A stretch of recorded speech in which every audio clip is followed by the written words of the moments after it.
بسم الله الرحمن الرحيم.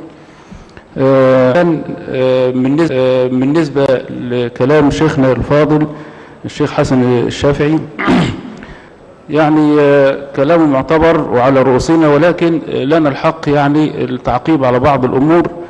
وقبل أن أعقب سريعا فأود أن أقول نحن لا نفرض رأينا على أحد، كما صرح بذلك المتحدث الرسمي باسم الجمعية للأسف، واتهمنا بالتشدد، واتهم التيار السلفي وحزب النور بالتشدد في رأيه، وصرح تصريحات نسبت إليه كنت أود أن يكون حاضرا إن الجمعية على وشك التفكك وإنها على وشك الانفجار، ونحن نؤدي مهمة تحقيقها شبه مستحيل من يوصل رسائل سلبية للمجتمع. فنرجو وقفة من هذه التصريحات التي تسيء للجمعية على وجه العموم. الأمر الثاني، استشهد بجميع أعضاء الجمعية، هل نحن فرضنا آراءنا على أحد؟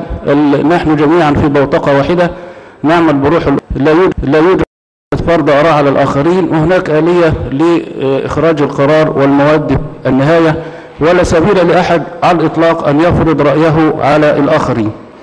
بالنسبة للمادة الثانية، لا ينبغي أبدا أن يوضع في الدستور مبهمة لها عدة معاني، ونحن نضع دستورا لأجيال قادمة.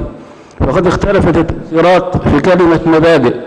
الدستورية المبادئ بأنها الأحكام قطعية الثبوت قطعية الدلالة، وهذا يمثل جزءا يسيرا من الشريعة، ولكن نحن نقول الشريعة ثم جعلناك على شريعة من الأمر التي تشمل العقيدة والعبادات والأخلاق والسلوك والمعاملات، وتشمل كل شيء، وتشمل الأحكام والمبادئ. شرناك على شريعة من الأمر.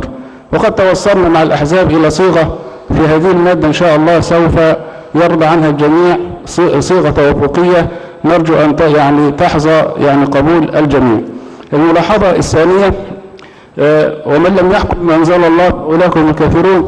نحن طبعا لسنا من دعاة التكفير، بل على العكس نحن من أكبر الناس الذين تصدون لهذا الفكر التكفيري، ولكن ومن لم يحكم ما أنزل الله فأولئك هم الكافرون. العبرة بعموم اللفظ لا بخصوص السبب، والسياق أيضا موجه للمؤمنين، لأن الله سبحانه وتعالى قال قبلها فلا تخشوا الناس واخشوني ولا تشتروا بآياتي ثمنا قليلا، فهذا الخطاب للمسلمين. ثم قال بعدها ومن لم يحكم الله فأولئك هم الكافرون.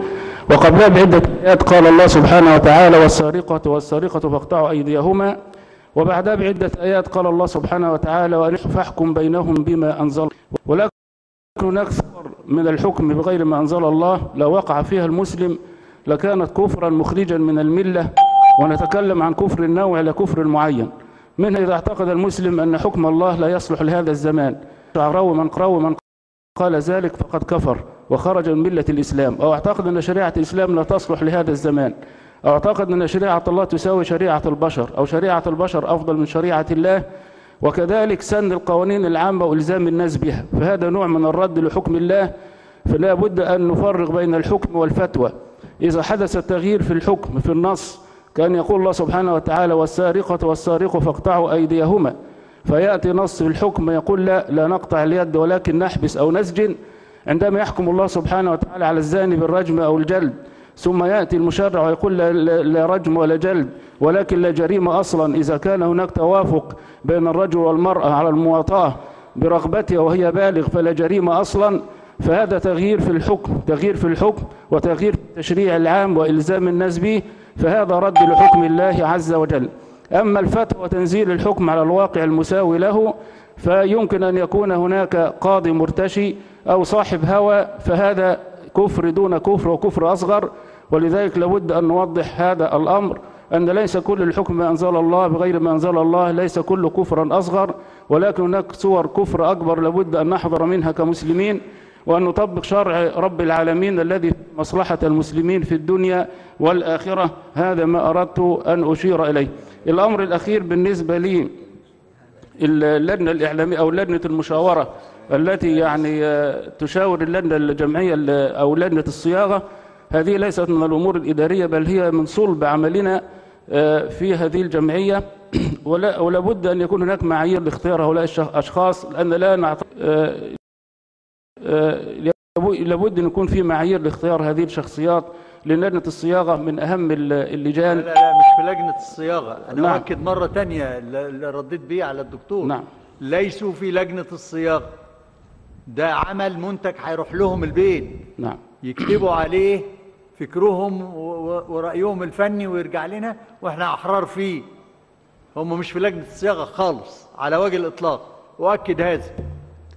أنا لم أقل إن إحنا هنضم دول للجنة الصياغة. نعم. ولا نعم. نضمهم للجنة.